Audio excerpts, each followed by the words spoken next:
My mom died when I was little, and I always thought my dad didn't care about her, because he never said anything about her in front of me. It wasn't until the day I grew up that I realized the pain in my dad's heart. My name is Anilu, and people say I am a prodigy. My dad was a scientist, and from a young age I heard him say that science was the most important thing in life.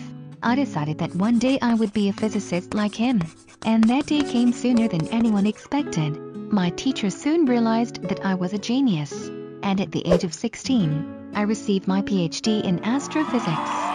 Soon, I was hired as a professor at a university, where the students really liked me and my teaching style. As proud as I was of what I have accomplished at such a young age, I was sometimes jealous of other kids, who seemed to have a great time with their families and friends. Dad was always busy, and so was I. I didn't have any friends my own age, except for my next-door neighbor Wendy. I was getting ready for work one day, when I saw the worst tweet on my phone, that Mary had passed away. I was shocked. I knew she was 93, but she was a pioneer in astrophysics, and a hero in my mind. I broke down that day, and could barely concentrate on my classes. At night my dad asked me what was wrong, and I told him I was really sad that my role model Mary had died. Dad told me not to feel sad about someone else's death, but I kept quiet, and didn't tell him that NASA had offered me a position on the International Space Station. I decided to go back to my room and watch a documentary about how single women who didn't have boyfriends lived shorter lives than women who were married. At first it seemed silly, but then they came up with solid scientific evidence. I didn't want to die young either, so I wanted to test the theory to see if it was true or not. When I went downstairs for breakfast, I talked to my dad about wanting to find a boyfriend. Dad objected, but I didn't care.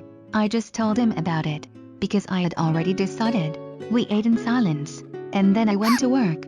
After I called my friend Wendy, and told her what I was thinking, Wendy downloaded a bunch of dating apps on my phone, on which I filled out my profile, and the best photo of me winning a special government research grant.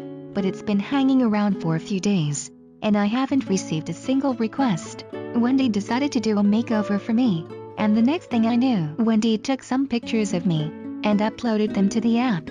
The next day, I was dressed exactly as Wendy had taught me. When I walked out the door, my dad looked as if he was about to get mad. I had 14 appointments over the 3 days, and it was clear that something wasn't going well. I needed to meet people I had something in common with. I decided to make a list of my favorite science and culture clubs and museums. I went to all the meetings and gatherings. I went to classical concerts and painting exhibitions, and tried to talk to every boy I could find. I finally met a very interesting guy, Glenn. But what I didn't expect was that he actually had a girlfriend. I was devastated, and when I got home I was annoyed and angry. My father, who had been observing the changes in me, asked me, "Anilu, what's wrong with you? Why are you acting like a fool?"